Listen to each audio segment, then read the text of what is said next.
To maintain the more traditional or homespun look often associated with village or tribal rugs, vegetable dyes such as saffron, indigo, madder root, and even tree bark must be prepared.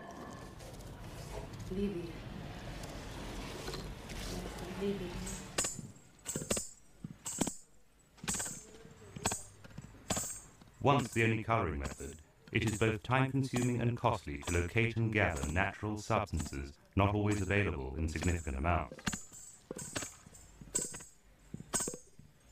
A fine ground powder, resplendent in colour and texture, is the desired result, and must meet the exacting standards of the dye master. After initial preparation, the rhythmic tapping of the hardwood mortar and pestle accedes to the monotone grinding of the heavy stone wheel, which completes the task.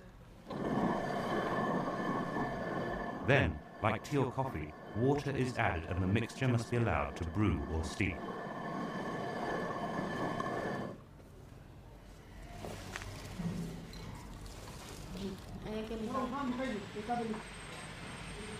To ensure permanence in the colour of the yarn, it is first dipped into a solution of alum or iron. The dye will now be able to permanently bond to the wool fibres. As soon as the appropriate colour mix is ready, the bundles of wool are submerged into the vats of dye in accordance with predetermined parameters of time and temperature.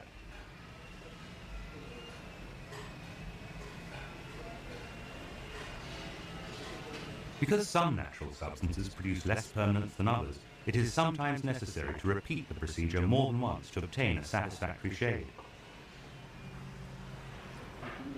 Knowledge and correct handling produces wonderful results. But vegetable dye specialists are a rare breed in India today, and dye masters must pass on vast quantities of accumulated knowledge to apprentices if the art is to survive.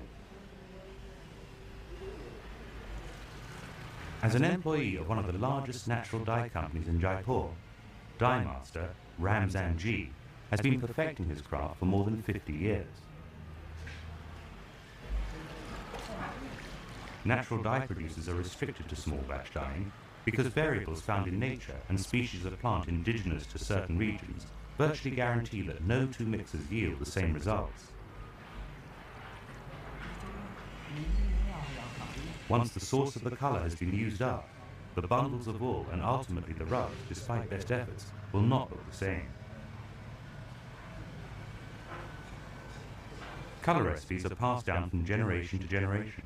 They have been altered, reworked and improved upon through experimentation, inspiration and trial and error. Nevertheless, individual batch results are both unpredictable and inconsistent.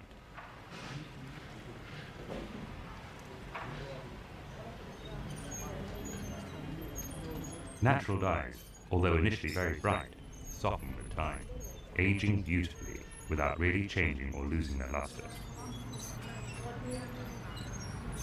Their vibrant colour resists running when wet, and long-term exposure to sunlight does not cause significant fading.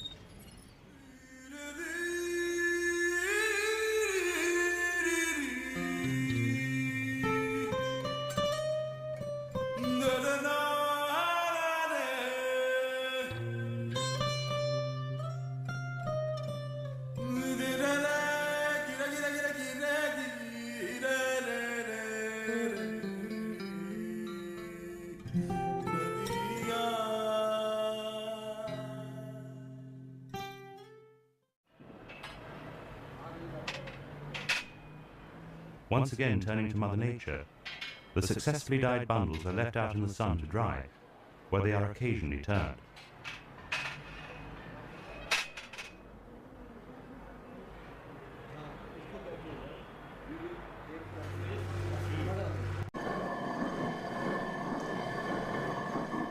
To maintain the more traditional or homespun look often associated with village or tribal rugs, vegetable dyes such as saffron, indigo, madder root, and even tree bark must be prepared. Leave it.